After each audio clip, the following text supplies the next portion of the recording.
Hello, हाय महाराष्ट्र. आज माझ्या भाचीला घरी आणायचं होतं, त्याचे वेलकमचं तयारी करायला लागलो मी आणि माझी भाऊजाई. हे बघा असं तयार केले छान असं. मला जेवढं जमतं आहे तेवढं मी केले. लवकरच असं अचानकच आणायचं ठरवलं म्हणून तेवढं जे होतं तेवढंच ॲडजस्ट करून असं छानसं तयार केले बघा. माझा भाऊजाई परत माझी बहीण होती शिंतू, तिनं पण मदत केली ह्या करायला. हे बघा आले बघा, आता रिक्षाचं अजून पाठवून दिलं तो आणायला. हे बघा बाळाला घेऊन आले भाऊजाई बारकी, मुलगी झाली तिला.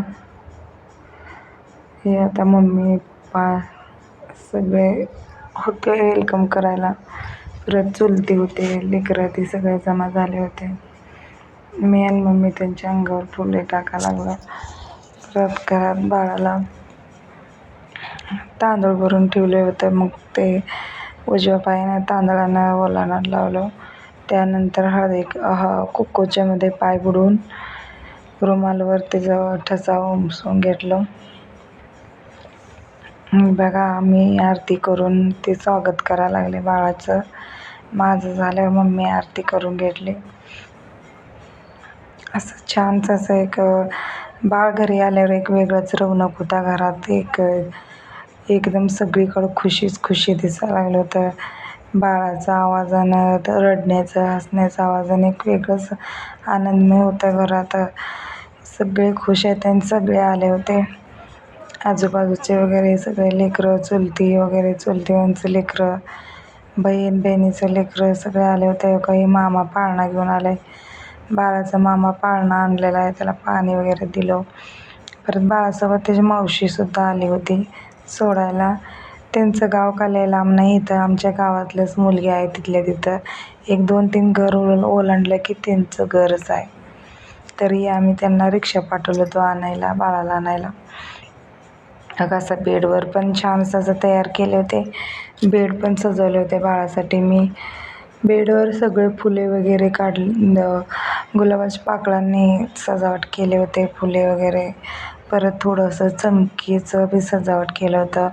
बाळ चमकी बघून असं त्याला छान वाटावं म्हणून. तसं बेडवर सगळं म्हणजे तिचं नवीन कपडे वगैरे आणून ठेवलेल्या घरात होते, ते कपडे वगैरे ठेवले. परत फुले डेकोरेटचे लक्ष्मीचे फुले होते घरात, ते त्याच्यानंच डेकोरेट केलेलं आहे बघा. असं चांगलं दिलमध्ये आणून गाठली तिला. गुलाबाच्या पाकळामध्ये येऊन झोपली घरात बेडवर. किती गोडच मुलगी आहे. सगळीकडे बघायला लागले सगळेजण तिला फोनमध्ये रेकॉर्डिंग करायला लागलीत. सगळ्यांना बघायला आणि सगळ्यांना एवढंच आहे 3 महिन्याची सर पोच द्यायला लागली ती सगळ्याला बघून रडीच नाही अजिबात घरी आणल्यावर. हे बघा नंतर आत गेल्यावर परत माझं एकदा शूट करा म्हणले. मी एकदा घेऊन खेळले तिला फुलामध्ये. खूप छान सगळ्याजवळ चालली होती ती, कोणाजवळच रडी नव्हती, शांत आहे मुलगी खूप. हे बघा भाऊ आमचं मध्ये. तर हे सगळं झाल्यावर आम्ही घरी निघाले. घरी निघताना सोनूला खूप भूक लागलं होतं.